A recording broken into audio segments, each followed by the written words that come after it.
రాము రాత్రి ఏమి కిట్టి పార్టీకి రాలేదు?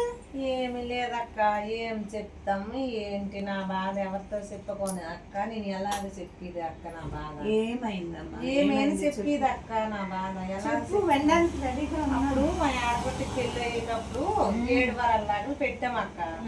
7 వారాల లాగా పెడితే ఇప్పుడు బంగారం రేట్ పెరిగింది.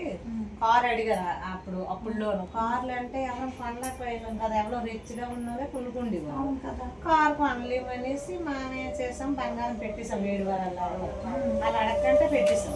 ఇప్పుడు బంగారం రేట్ పెరిగింది అలాంటి వెండి కార్లనే కొనుక్కోవచ్చు కదా.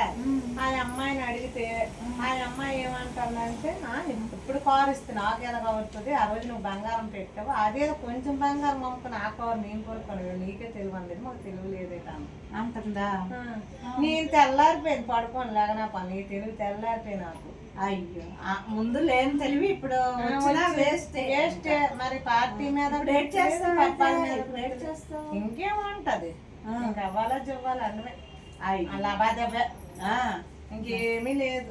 ఆయన ఏమో దెబ్బలు ఆడుతాండ్రు, ఎందుకు ఆనాడు అయిపోయింది నువ్వేమైతే మేమేమవ్వాలా. ఇప్పుడు బంగారం పెరిగిందని మళ్ళీ అడిగి తీసుకుంటావా? అదేమో న్యాయం ఉందరా? ఉందంటే అక్క, మరి మాకు పిల్ల జల్లు ఉన్నారు కదా అనేసి నా ఆయాస ఏదో కొంచెం మాకు కవర్ అవుతుంది కదా అమ్మాయిని అడుగుదాం.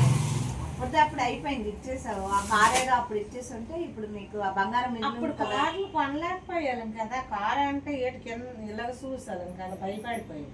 కారు మీద వస్తా, ఇప్పుడు కారు మీద వస్తే బండి మీద వచ్చినట్టు అయిపోతుంది. ఆ కారు ఎవరికి లేదా, ఫోన్లో అయిపోయింది కదా, ఇంకా అయిపోయింది. ఇంకెందుకే మరి లావాదేవీ వదిలే లావాదేవా మనం అంతే.